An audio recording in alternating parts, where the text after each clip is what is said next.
வணக்கம். இது உங்கள் பிஜிஎம் செய்திகள்.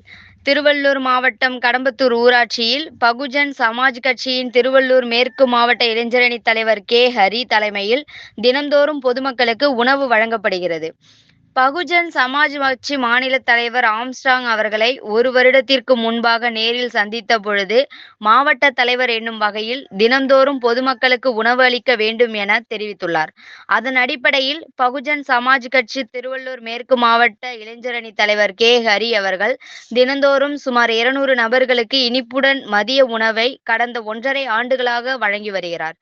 இது மட்டுமல்லாமல் அருகிலுள்ள ஊராட்சி நடுநிலைப் பள்ளியில் படிக்கின்ற மாணவர்கள் பாதுகாப்பாக சாலையில் கடந்து செல்வதற்கு ஏதுவாக இவரது சொந்த செலவில் ஒருவரை பணியமர்த்தி மாணவர்கள் காலை மாலை வேளைகளில் மாணவர்கள் பாதுகாப்பான முறையில் கடந்து செல்வதற்கு உதவி செய்து வருகின்றார். இதனால் மாணவர்கள் பாதுகாப்பான முறையில் சென்று வருகின்றனர். இது போன்ற பொது பணிகளை தொடர்ந்து செய்து வருவேன் என்று தெரிவித்துள்ளார்.